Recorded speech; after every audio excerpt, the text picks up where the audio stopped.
بسم اللہ الرحمن الرحیم۔ الحمد للہ رب العالمین والصلاة والسلام علی سید الانبیاء والمرسلین، اما بعد۔ میرے محترم اسلامی بھائی بہنوں، قرآن پاک اللہ کا عظیم و کلام ہے جو اللہ نے انسان کی ہدایت کے لیے نازل فرمایا۔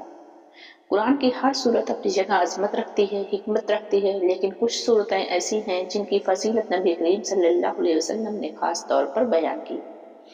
انہی میں سے ایک عظیم صورت ہے سورہ اخلاص، جو صرف 4 آیات پر مشتمل ہونے کے باوجود پورے عقیدہ توحید کا خلاصہ ہے۔ سورہ اخلاص کا قل هو اللہ احد بھی کہا جاتا ہے۔ اس صورت مکی ہے اور اللہ کی وحدانیت، اس کی صفات، اس کی بے نیازی، اس کی ایکتائی کو بیان کرتی ہے۔ گویا یہ پوری صورت بندے کے ایمان کو قوی کرنے کا ذریعہ ہے۔ اس صورت کو اخلاص کے لیے اس لیے کہا جاتا ہے، یہ صرف اللہ کی ذات کو خالص طور پر بیان کرتی ہے۔ اس میں نہ کسی مخلوق کا ذکر، نہ کوئی قصہ، نہ کوئی واقعہ، صرف اللہ کی صفات کی عظمت ہے۔ قرآن کے 1/3 کے برابر ثواب نبی کریم صلی اللہ علیہ وسلم نے فرمایا، سورہ اخلاص قرآن کے 1/3 کے برابر ہے۔ یہ صحیح مسلم کی حدیث بھی ہے۔ علماء فرماتے ہیں قرآن کی تعلیمات 3 حصوں پر مشتمل ہے: عقائد، عبادات و احکام، قصص و واقعات۔ سورہ اخلاص عقائد کے حصے کے مکمل خلاصہ ہے۔ یہ 1/3 کے برابر ہے۔ اس کا مطلب یہ نہیں کہ 3 بار پڑھنے سے پورے قرآن کی تلاوت میں بدل جائے گا، بلکہ یہ ایک عظیم فضیلت ہے تاکہ لوگ اس کی عظمت کو پہچانیں۔ ایک صحابی رضی اللہ تعالیٰ عنہ ہر نماز میں سورہ اخلاص پڑھتے تھے۔ صحابہ نے وجہ پوچھی تو انہوں نے کہا، مجھے اس سورت سے محبت ہے کیونکہ یہ اللہ کی صفات بیان کرتی ہے۔ نبی کریم صلی اللہ علیہ وسلم نے فرمایا اسے جنت لازمی ملے گی کیونکہ اس نے اللہ کی صفات سے محبت کی ہے۔ اس حدیث کا پیغام، جس کے دل میں سورت اخلاص کی محبت ہوگی وہ اللہ کا محبوب ہوگا۔ اخلاص ایمان کا ستون ہے۔ یہ بتاتی ہے کہ اللہ ایک ہے، اللہ بے نیاز ہے، وہ کسی کا باپ نہیں، وہ کسی کی اولاد نہیں، کوئی بھی اس جیسا نہیں۔ اس 4 آیات انسان کے دل میں شرک کا خاتمہ، توحید کی مضبوطی، اللہ کی عظمت کا احساس پیدا کرتی ہیں۔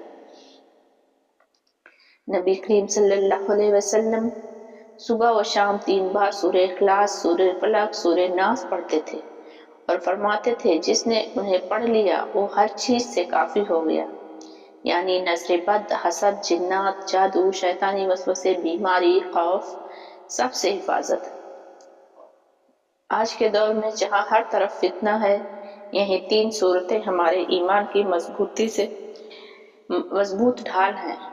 جب صحابہ اکرام کسی بیمار پر دم کرتے تو معوذات کے ساتھ سورہ اخلاص بھی پڑھتے۔ اس صورت میں اللہ کی صفات بیان ہے، اور صفات الہیہ سے بڑھ کر شفا کہاں ہے۔ جس گھر میں اسے روز پڑھا جائے، رحمت اترتی ہے، خیر بڑھتی ہے، فرشتے آتے ہیں۔ نبی کریم صلی اللہ علیہ وسلم کی کئی نمازوں میں سورۃ اخلاص پڑھنے کا ذکر ملتا ہے، خاص طور پر نفل اور سنتوں میں۔ اس سورت کا مختصر ہونا اسے یاد رکھنے اور پڑھنے میں سہل بناتا ہے۔ ہر فرض نماز کے بعد اسے 1 بار پڑھنے سے اللہ بے شمار خیر عطا فرماتا ہے۔ جو شخص سورۃ اخلاص کو دل سے یاد رکھنے، بار بار پڑھنے، اس کے لیے قیامت کے دن یہ سورت نور بن کر آئے گی۔ اس کا ثواب، اس کی برکت اور اس کی روشنی انسان کی قبر اور میدان محشر میں اسے سواریاں عطا کرے گی۔ حدیث میں سورۃ اخلاص گھروں میں پڑھا کرو، یہ گھروں کو روشن کرتی ہے، یعنی روحانی نور، فرشتوں کا نزول، شیطانی فراز، گھریلو سکون، برکت، یہ سب بڑھ جاتا ہے۔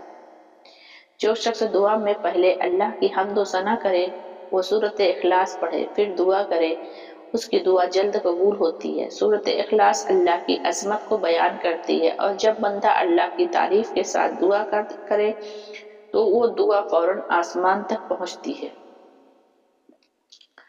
سورۃ اخلاص صرف 4 آیات پر مشتمل ہے، لیکن اس میں توحید، صفات الہیہ، رب کی وحدانیت، شرک کی تردید، عقیدہ ایمان سب کچھ شامل ہے۔ یہ قرآن کی سب سے جامع سورتوں میں سے ہے۔